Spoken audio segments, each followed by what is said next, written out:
Even so, all of us together can create a better land. Leave the past, a new tomorrow waits for all who understand. La la la la la la la la la la la la la la la la. Leave the past, a new tomorrow waits for all who understand.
Offered candles in prayer to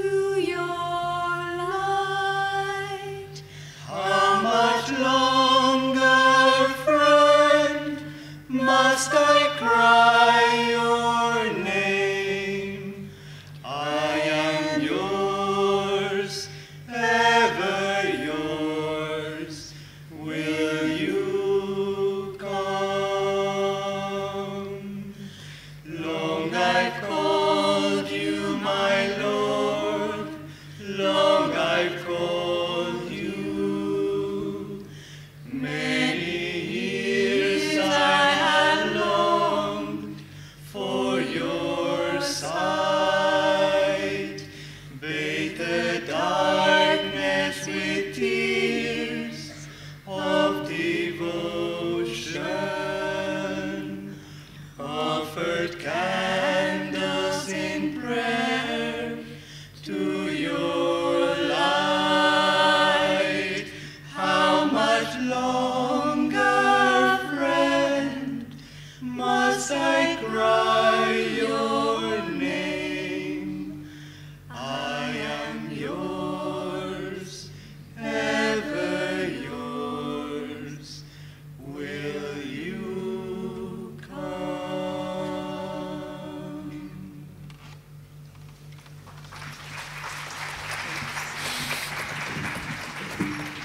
I'll better never say die.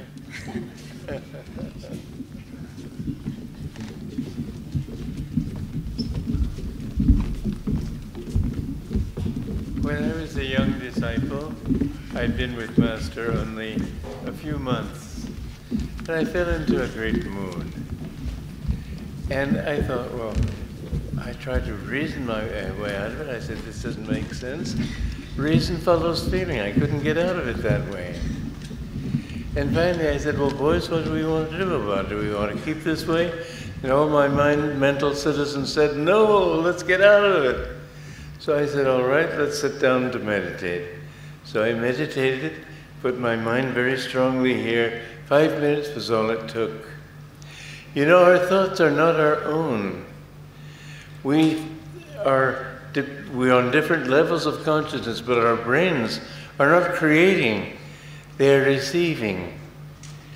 This is a reality that very few people understand, but Yogananda said in Autobiography of a Yogi, that thoughts are universally and not individually rooted. Our subject this evening on how to cooperate with grace is to understand that everything that we do is a part of God's consciousness. You know, when I was young, I was very desperately seeking truth. I didn't know where to find it. I thought first to find it through science. And I investigated it. I was interested to be an astronomer. But I realized it doesn't really matter how many galaxies there are. What matters is something that has touches my life. And I finally left science, and I thought to go into political upliftment. And then, too, I found that until people change themselves, no political system is going to do anything. And so how do we get people to change themselves? And I was thinking, this was a very deep and intense search for me. I was 13, 14, 15, and I was thinking that maybe we'll find him through the arts. At 15, I thought of starting communities. And all this time, I was perhaps a little too serious, but I really was serious. I wanted to know what life is all about. And I remember after a time, I thought, well, the beauties of art, after all, many prominent Nazis were art lovers. That means that art doesn't really make you much better. You've got to bring to yourself, to what you do in life, what you are. How do you change yourself? And I had been trying to seek all this without God. And I remember I was thinking one time, well, who has really had a significant impact on human history? Nobody really, except Jesus Christ, Buddha, great masters. I didn't know anything about India at the time.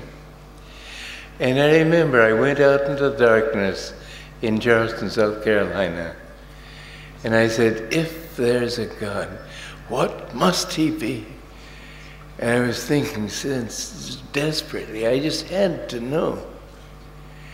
And I realized, well, what is making me ask this question? The fact that I'm conscious. Then God must be consciousness. And if that's true, then I must open myself to His consciousness. And the goal of my life is to be more and more open to His consciousness. I didn't know anything about the lives of saints. I didn't know anybody had ever sought God before. I thought maybe I'm going crazy. Who has ever had these ideas in history? I didn't know anything. And I remember I tried to get away from it, to go to the simplicity of the country. And I remember seeing the dewdrop on a blade of pine fir leaf and thinking that's beautiful, but I can't feel it. I've got to somehow uplift myself. I've got to. I was desperate. And okay. Okay. Thank you. And I remember, you know, they say when you lift one hand to God, He drops two to pick you up. You don't have to do it all yourself. When the disciple is ready, the Guru will come. God really does it all. I remember the intensity with which I decided that I had to be a hermit. Even if I went crazy in the effort, I had to. And at that time, my father's company, Esso, sent him to Egypt to look for oil.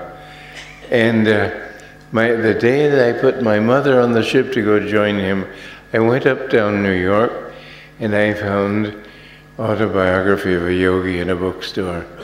And that completely changed my life. I had never heard of Hinduism, I'd never heard of yoga, I'd never heard of Guru, I didn't know anything. But I read that book and it absolutely changed my life. I said, now, I've got to become a disciple of this great man. And I took a bus, non-stop, 4 days and 4 nights across the country. And the first words I addressed to Paramahansa Yogananda were, I want to be your disciple. And he accepted me that day. And I've been one now for 64 years. And that makes me 86, does it? Try to forget these things. Anyway, I was so thrilled living with him, listening to his teachings, but more than anything else, you know, there are many monis or gurus, because what the guru really gives you is not so much teaching, but a transferal of consciousness. My guru told me a very interesting story. He said that there was a certain man who was being bothered by a demon. And he had read in the Shastras that you need to say a certain mantra over some powder, throw the powder onto the demon, and the demon will leave you. So he did that, and when he threw it on the demon only laughed. He said, before you could even get into your powder, I myself got into the powder. What this story means is that you can't get rid of the ego by your own willpower. Jesus Christ said, as many as received him, to them gave he power to become the sons of God. We have to receive God. We have to receive his blessings, his consciousness into ourselves. The Guru's purpose is to help you to know him. The path is 25% your effort, 25% the Guru's effort on your behalf, and 50% the grace of God. But that 25% that is the Guru's effort, and the disciple's effort, is putting yourself in tune with the Guru. He has no ego. Anything that you do, you can't get away from ego, because the ego is the center of everything you do. You have to get rid of ego to know God. And the road of life is too narrow for both you and God to walk together. It's either you and your ego or God. You've got to get rid of it. And when you have done so, then you suddenly find an infinite consciousness. I remember when I was with my guru, he looked at me one time intensely, and he said, "If you knew my consciousness." And I remember a poem of his, Samadhi, when I, the cosmic sea, watched the little ego floating in me. This is what it's all about. We've got to get rid of this ego. And so grace, we must understand first of all, and this is something that was difficult until this particular time, and I'll explain that to you. We were in Kali Yuga for a long time. India believes we are still in Kali Yuga, but we are not. We are now in Dwapara, and you see the signs all around you. You see people making telephone calls, watching television, going by, going to the moon, everything that we know of in modern civilization, in fact, is really a sign of electricity, energy, Dwapara Yuga. Well, I'm not going to make that a big argument, but I will say this, that in this new age, it is possible to understand something that people could not understand even a few years ago. This world, this matter that seems so solid, is not solid at all. It's only a vibration of energy. Energy is a vibration of consciousness, of thoughts. Thoughts are a vibration of consciousness. And everything really is God. God dreamed this whole show into existence. This is a very important point to understand. In other words, you don't have to go bowing down before some image. By the way, India does not practice idol worship. It practices ideal worship. Idol worship is worshiping money or sex or fame or all those things of the world. But ideal worship means that each idol, so-called, is a representation of a divine ideal that you're seeking. That is not bad. You need an ideal. You need something God is too infinite to imagine what he is. So you think of him as Kali or Ganesha or something. But you have to understand that if you have a vision of God in that form, you have to look into his eyes and see there's infinity there.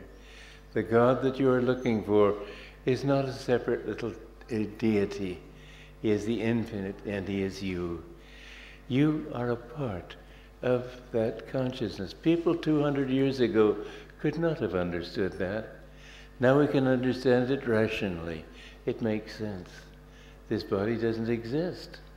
This mind does not exist. Even my thoughts don't. They're not mine. And so everything we do is, in a sense, the grace of God. Now, in order to attract his grace on different levels, it depends on where your mind is. When I put my mind here, to fix it firmly here, to get rid of that mood, what I was doing was lifting my level of consciousness, and then I could receive a higher kind of thoughts. When my thoughts go down, nowadays I never have a mood or a sad thought or anything. I'm always in bliss now. But years ago I used to have moods sometimes. Then my mind went down. If I lifted my mind, then the moods changed. Whatever level your consciousness is on, and the different chakras in the spine are all indications of what your level of consciousness is on. When they're on the lower level, they're on an earthy level. And you think earthy thoughts, and it comes naturally for you to tell dirty stories and all that. Now, when your consciousness is high, it's unthinkable. It all depends not on who you are, but on what level you are. We're all children of God equally. But some people live in the lower chakras, and they do not have the thought of God. But you know, when you go through the streets of Mumbai and look at crowds of people, if you could see that one thing unites them all, everybody is seeking only one thing. Everybody is seeking happiness. And a mafioso might think that, happiness is to be found in revenge and so on. A businessman might think, happiness could be found in money. But as you get more and more refined, as your level of consciousness goes up, then you know that the only happiness you can ever find is in God. So if you want to live by God's grace, don't plead with Him to give you His grace. He's perfectly willing to give you His grace. You've got to open yourself to Him. You've got to do the necessary effort, make the necessary effort to open yourself to Him. So that everything that you do, instead of pleading with God to come to you and give you His kripa, say rather that I want to live with you. And you will find more and more that wherever you look, you will begin to feel blissful, because you see that everybody really wants that bliss, Ananda, ever existing, ever conscious, ever new bliss. My Guru added that phrase, ever new, and that ever new explains to my satisfaction why God would create the universe in the first place. Because the nature of ever new bliss is to want to keep expressing itself. But when you reach that level of bliss, then you are bliss. There's nothing else existing in the world. And when you see people in the streets, Yogananda used to say, when you see a sad face, shoot him with the buckshot of your smiles. Try that. I found many times when strangers, I look at strangers with a smile and they suddenly smile. It's so beautiful. Help other people to feel happy. Think in terms of other people's happiness, not just your own. You know, we're coming to a very serious time of economic depression now in the world. It'll begin in America, because America has been too greedy, but the world is too greedy. It's always thinking, what's in it for me? What's in it for me? Like that movie Charlotte's Web, where this little rat is always saying, what's in it for me, Charlotte? And well, think this, that Jesus said, it is more blessed to give than to receive. And it's more blessed because it's more blissful. When you give to other people, you're getting rid of this ego a little bit, breaking down the walls of your ego, identifying yourself with other people. When you give to other people, you're thinking of their happiness. To get rid of the ego is the first step toward finding happiness. The more you are locked in these walls of solid ego, the less happy you will be. When you've broken down those walls, that bliss will be able to come through you. And it will come to you many times. Even I find people in the streets just smiling at me. Why? I don't know. But I do know. It's because I feel bliss. And I want to share that bliss. I want to share it with everybody in the world. It's the only thing worth seeking. Everybody is made of Ananda. You are God. But the thing is, do you know it? My Guru one time said, it's only the thought that you are not free that keeps you from being free. And Boone, a disciple of his, said, well, if I said I was free, I wouldn't be free, would I? Master said, oh yes, you would be, but you answered your own question. You said, I wouldn't be. You've got to get rid of that thought that I am separate from Him. You've got to get rid of that thought that you've committed sins and so on. Every time you make a mistake, you're all trying to reach God. I remember when I at the age of 21, I used to be a smoker. And I'd smoke maybe a pack of cigarettes a day. I don't remember exactly. But I wanted to give it up. And I wanted to give it up because I decided to become a hermit. And I thought, who ever heard of a hermit who smokes? So anyway, it was, as Mark Twain said, I found it the easiest habit in the world to give up. I've done it 1,000 times, he said. And so I would give it up until that noon coffee, at lunch coffee. And I think that cigarette used to taste so good, so I thought, well, just one. But you know, one important thing, I never said I have failed. When you fail, don't ever say I have failed. No matter how big a sin you commit, Never say, I'm a sinner. Remember this, a saint is a sinner who never gave up. So I would tell myself, I have not yet succeeded. And that became an affirmation. And after a year, I remember saying to one of my roommates that I've given up smoking. He said, oh, I've heard that one before. I meant it. And I woke up the next morning, I had not the slightest desire for a cigarette. And I had a half-empty packet. I gave them out to friends of mine till I finished the packet, but I've never had the slightest thought in my heart for a cigarette. So if you keep on, you may feel that you failed 1,000 times and you can never give it up. But if you keep on trying, say, I have not yet succeeded, you will find that God's grace is always there. Don't feel that He has ever abandoned you. Don't feel that God ever will damn you to hell. Don't feel that God will ever let you down. He is always there. He's on your side. He wants you to find your own self. He pushed this universe out of Himself to enjoy Himself, they say in the Shastras, through many. That seems a bit steep to me, but anyway, it's sort of like a story when you have a poor boy living in the slums and working hard and slowly reaching up and becoming a secretary in the office and finally becoming the boss of the office and finally marrying this boss's secretary and getting a beautiful home. You put the book down, you say, that was a great read. But if the same boy had been born into a wealthy home with pull, he managed to get into the very good position, marry the boss's daughter, you put that book down on page 3.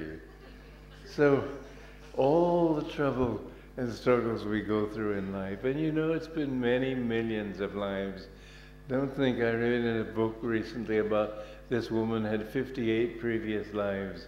58 million maybe. In the Bhagavad Gita it says that when I start a new day of Brahma, I throw all these souls out again.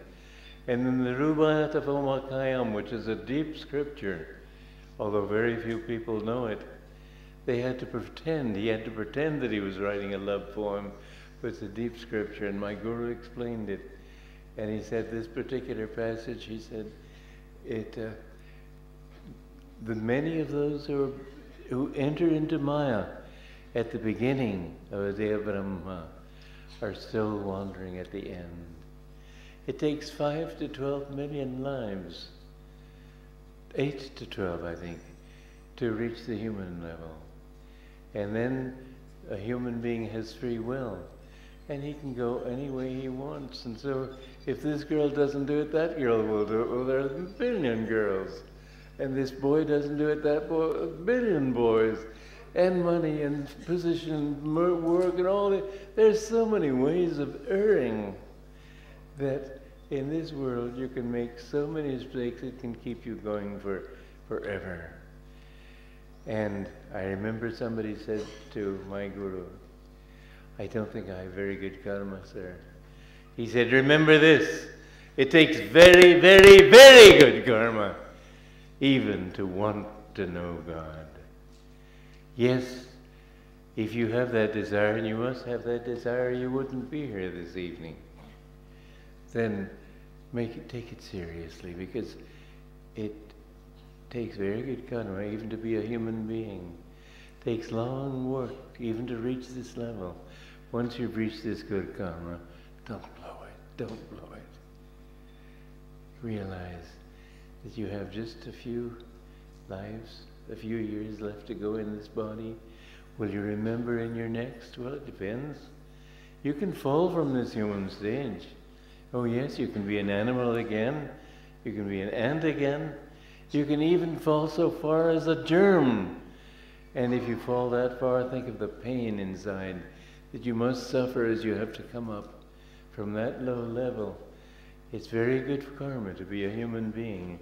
It's very, very good karma to want to know God. Don't blow it. So now, What do you do to find God? Well, you have to find a guru. That's the most important thing, but God will bring you to him. So pray deeply to God for that. Pray deeply to God because it's His grace that does everything. Does Satan exist? Yes, Satan does exist. Satan is that part of God which in his consciousness pushes everything out into creation. And it tries to keep this, it just keeps trying to push you downward and outward. And so don't listen to the voice of Satan. He is always trying to catch you. These are realities. You know, somebody wrote that she had been in hell, and she saw many young people there. And it's very painful to think that young people, because of the music they live, the drugs they listen to, the drugs they take and so on, many of those young people will go to hell. Hell is not a permanent state, but it's not a pleasant state. Try in this life, while you have the awareness, try to think of how to find God. Think of Him more. You will find that every time you turn toward Him, He brings you more towards Him. It's as if we were right on a fence. If you turn towards Satan, toward the left side, then that side begins to pull you. And the satanic pull is a very real pull. If you go, I remember one time I went in the nightclub district of San Francisco. I wasn't wanting to go to a nightclub, I had to go to a certain goal. But I could feel these waves of magnetism coming out of each nightclub door. Come in, come in. It was not pleasant. And I remember I was just chanting as I went, Sri Ram, Jai Ram, Jai Jai Ram Om, Sri Ram, Jai Ram, Jai Jai Ram Om. And I was untouched. But keep your heart untouched. Stay with good company. Remember, company is more important than willpower. Environment is more powerful than willpower. It's very important to have good company. If you have friends and they are of a downward pulling kind, don't think of them as friends, they are your enemies. Choose those people who are looking for truth. Choose sattvic people, not Raja Tamas people. And think in terms of love. Because when you love other people, gradually God's love flowing through you. I don't mean what human beings call love. That isn't love, that's passion. Passion is greedy, it's selfish. When you think of giving to other people, think of some one person you want to do something for today. Every day, look for one person and think, what can I do for him to uplift him?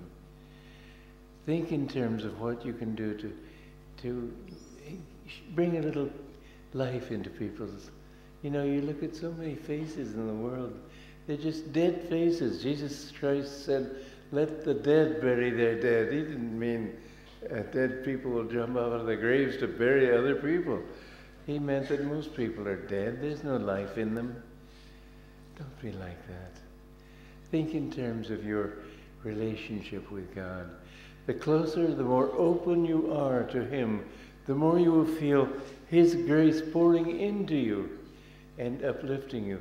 The more you turn to the left side, the more Satan will draw you. So don't let your thoughts go that way. But the more you turn toward God, it will no longer be your efforts, it will be Him pulling you. And the more you offer yourself to God, the more you will find that grace lifting you, so that you realize you don't really do anything. You just open yourself enough to Him to the point where He can fill you. Remember, your thoughts are not your own. But when you live from this, the upper chakras, offer yourself to that infinite, then you'll find such a bliss in your life that really it's almost hard to control. Everybody has that capacity. Everybody can find God if they would only turn in the right direction. Try not to watch television. That's a useless thing.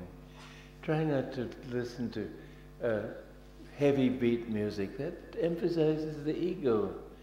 Try to listen to uplifting music, chants, kirtans, and my songs are written just to help lift people's consciousness. You know this one song you heard last? It was Cloisters. There was a monastery in Sorrento in Italy, and I've written over 400 pieces of music, but I wanted to write this one for the monastery. And I thought, well, it's no longer a monastery, so I can't write it like just a straight chant of a Gregorian chant mode that the monks sing in Christian monasteries. So I had to bring it a little out of that. So I told God what I wanted, and I said, give me that melody. It came to me. You know, if you work, you don't have to just wait, God, give me your grace. No, you got to work with it.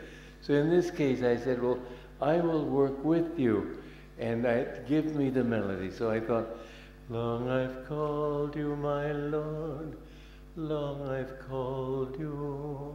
And that's the Gregorian style. I had to repeat that. Many years I have longed for your grace. Then I had to break out of that into a more modern mode because it was a place that's a tourist attraction now. Bathe the darkness with tears. That tears is a different mode. With tears of devotion, offered candles in prayer to your light. And then the impulse was to go break out of that into the emotional mode. That wouldn't do. How much longer, Lord? That would be emotion. That wouldn't be devotion. So I had to rein it in. How much longer, Lord, must I cry your name? I am yours, ever yours. And I couldn't end it on the tonic as the song usually ends. Will you come? That would have killed it. So I said, now God, how do I do? I am yours, ever yours. Will you come? And so in that it sort of went off into infinity. And all my songs have come that way. Listen to music that has been divinely inspired, because it will change your consciousness. It's not just a matter of, well, I have tastes, I go according. Your tastes depend upon where your center is. Your tastes depend upon where your understanding is. You have to change your consciousness. So, how do you do that? Meditation. Kriya Yoga is a very important thing. Kriya Yoga helps you to understand that when you see a beautiful sunset, it isn't the sunset that's beautiful. It's your ability to respond to the sunset that gives it that beauty. And so your reaction to the life around you, some people can look at life and say how wonderful it is. And other people look at the same scenes and say how bitter it is, how gloomy it is, how sad it is. You are what you make yourself.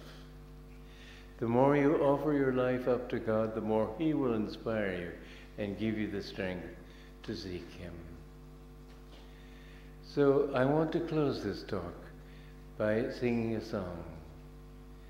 Hari ma tera hamesha, Hari ma tera hamesha, dur mein jaun taron mein rahun, dur mein jaun taron mein rahun, lekin main tera hamesha, Hari main tera hamesha. मैं जब मरूं अखियाँ को देखो, मैं जब मरूं अखियाँ को देखो, वो तुझे कहे मैं तेरा हमेशा, हरि मैं तेरा हमेशा.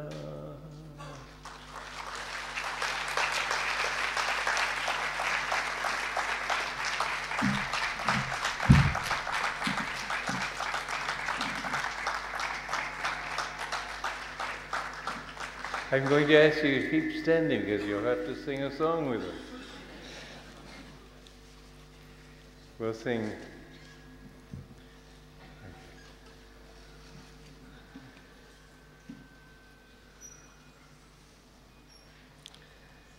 Come on, choir. Yeah, call upon the Ananda singers once again to come on stage.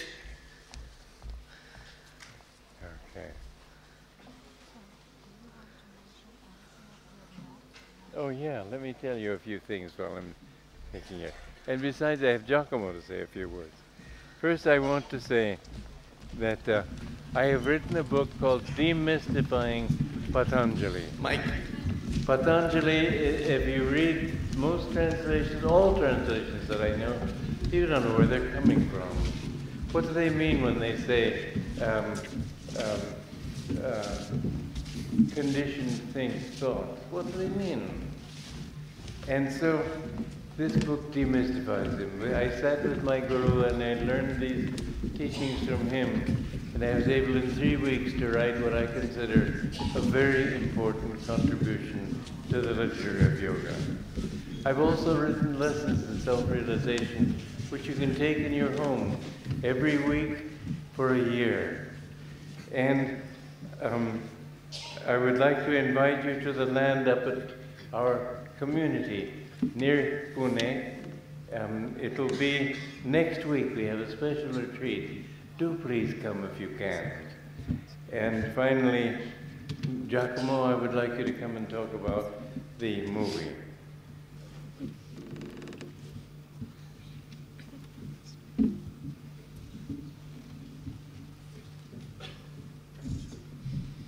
This is a movie I wrote about the life of Yogananda.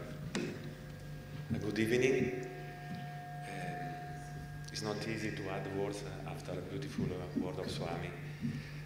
I just want to tell you that we are going to make a movie inspired by the autobiography of a yogi, of Paramahansa Yogananda, and the biography that Swami wrote about Yogananda in the United States.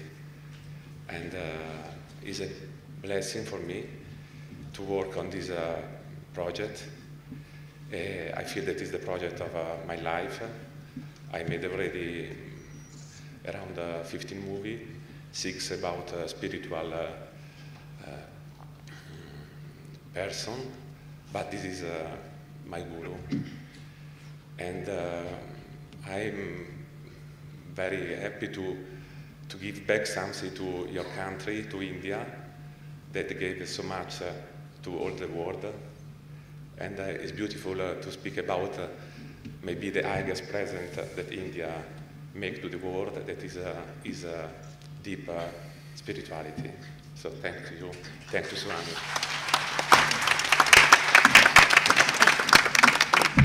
I should mention that I have also written a movie about my life with Yogananda and how I came to him and so on. And we hope to begin this very soon. So if any of you are interested in it, let us know. We might be able to use your help. Okay, let's have some music. Please stand for this last song.